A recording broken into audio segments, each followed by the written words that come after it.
Gluten Free Cakes, butter cake. Hi, I'm Bron. Welcome to Believe It's Not Gluten, the home of amazing recipes for the gluten intolerant. Amazing because they taste so good, no one will know they're gluten free. This is a delicious and easy butter cake, great for cupcakes too, or a layer cake. Leave the layers as they are or slice them in half and build a big buttercream layer cake. So start by greasing two generally 20 centimetre cake tins. These here are actually 18 centimetre tins just because my oven doesn't like cooking two 20 centimetre ones at once.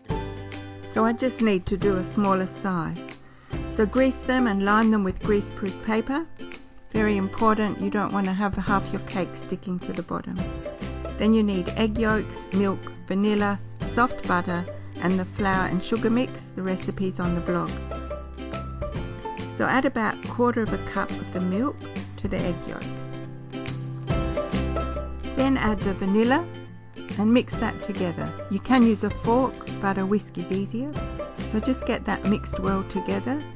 Then this cake is mixed differently to most and with no creaming of the butter and sugar.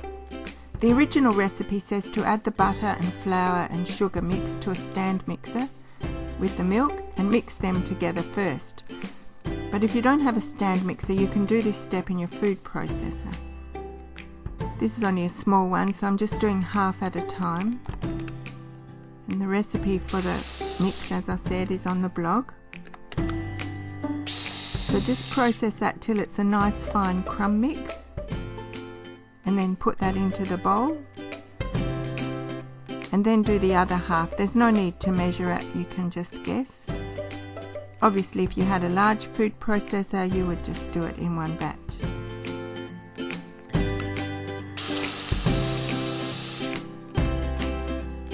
And then when that's done, that goes into the bowl as well, and then you can mix them all together if they weren't exactly equal amounts of butter to flour.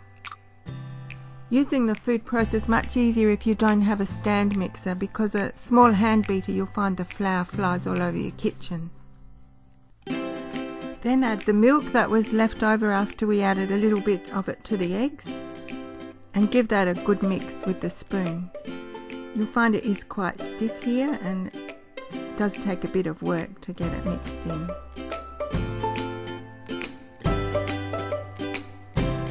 Then add about 1/3 of the egg and milk mix that we had.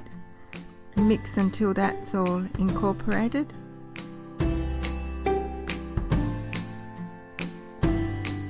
Then another 1/3 of the egg and milk.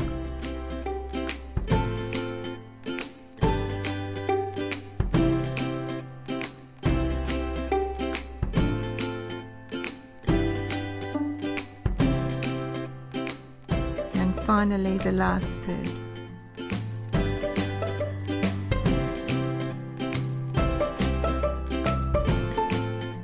And once that's mixed in, you're done. No creaming butter and sugar or anything. It's fantastic.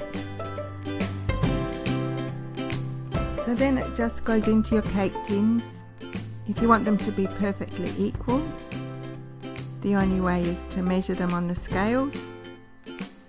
Otherwise you just guess. And then they'll go into the oven for around 20 to 30 minutes. And it's the same rules we always have for testing when they're cooked. Try not to open the oven until you're pretty sure that they're cooked. Then open it slowly and as little as possible to check them. And gently press in with your finger on the top of the cake to test that the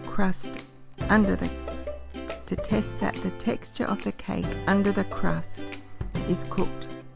Don't be fooled just with the crust.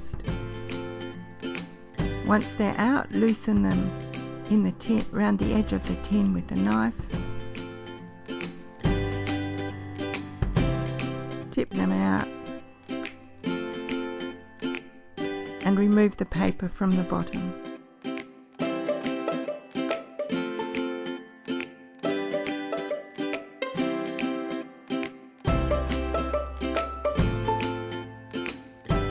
You can see these have sunk a little in the middle. That doesn't always happen, but it does happen sometimes. It's not a problem.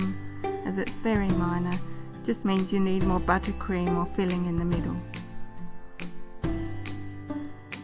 As I said, you can do what you like with these cakes. For a special occasion cake, you would slice the layers in half and then cover the whole thing with buttercream.